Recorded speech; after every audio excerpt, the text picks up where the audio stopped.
سوات کې د ټماټرو فصل تیار شوی دی، خو زمینداران وایي چې سږکال د بې وخته بارانونو او ګلۍ سره د ټماټرو فصل خراب شوی دی چې له کبله زمیندار د زیان سره مخ دي او سږکال د ټماټرو فصل خپله خرچه هم سرطان نشي رسولی. یو زمیندار عزیز الوهاب په دې اقلا ډیبته وایي نقصان خو د باران د وجې نه وشو چې بارانونه دي او ګلۍ دي، افتونه دي آسماني.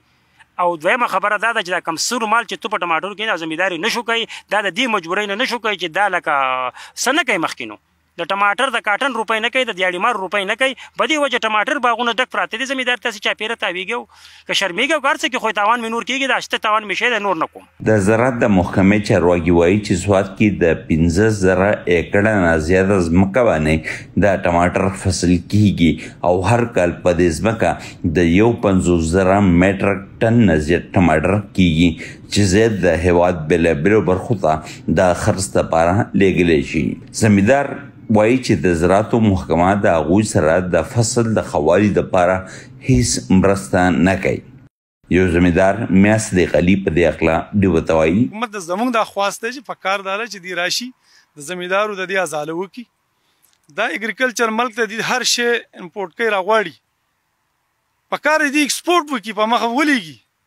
نو د لیږلو په ځای دې د بهر نه چې راوغواړي نو دلته کې د دې زمینداره مال ټول په پټو کې څښا شي.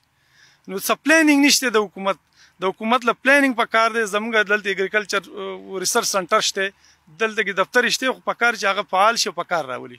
د زراعت د محکمې مشر یا ډایرکټر محمد فیاض وایي چې د زراعت محکمه خپل کار کوي او په هر سیمه کې د دوی پوهان د زمیندارو هر قسمه مرسته کوي او دوی ته د ښه فصل نوې طریقې ښایي. سوات کې د ټماټرو فصل کال کې 2 واره کیږي. اول فصل د جون جولای یا د شپږمې او اوومې میاشت کې کیږي او دویم فصل د اکتوبر او نومبر یا د 10مې او 11مې میاشت کې کیږي او د موسم کې د ټماټرو د باغونو سره د سړک په غاړه ټماټر د خرڅ لپاره پراته دي. د وخت کې سوات کې د ټماټرو د 1 کیلو بیه د 80 روپو نه د 90 روپو پورې ده او نور هېواد کې د 1 کیلو ټماټرو بیه د 1.5 روپو نه تر 200 روپو پورې ده.